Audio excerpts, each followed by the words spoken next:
So before we jump into the exciting stuff, formatting the books, designing the headers, the chapters, what they look like, let's talk a little bit about how the resources that we will be using in this course is structured. On the desktop, you will notice a file called docs.zip. I'm going to unzip this file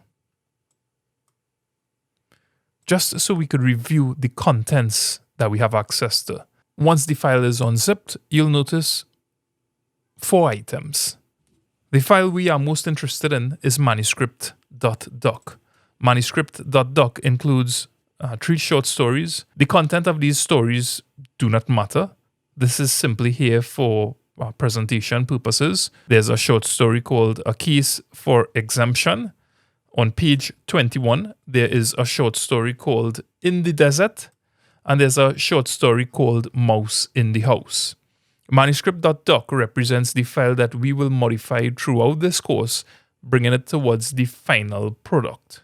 If at any point you want to see what the final product should look like, including the front, body, and back matter of the book, open final.doc.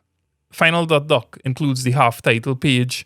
One day you will be formatting a second and third book. You will have additional books. Maybe you have a publishing company or you're producing them under your name and you would want to include that information in your book. There's the title page, copyright information. So final.doc gives you an overview of what the finished product should look like. If at any point you want to revert to the original files, you would find these original files inside of raw-files. If you want to start over from scratch, you could simply copy and paste manuscript.doc and begin again.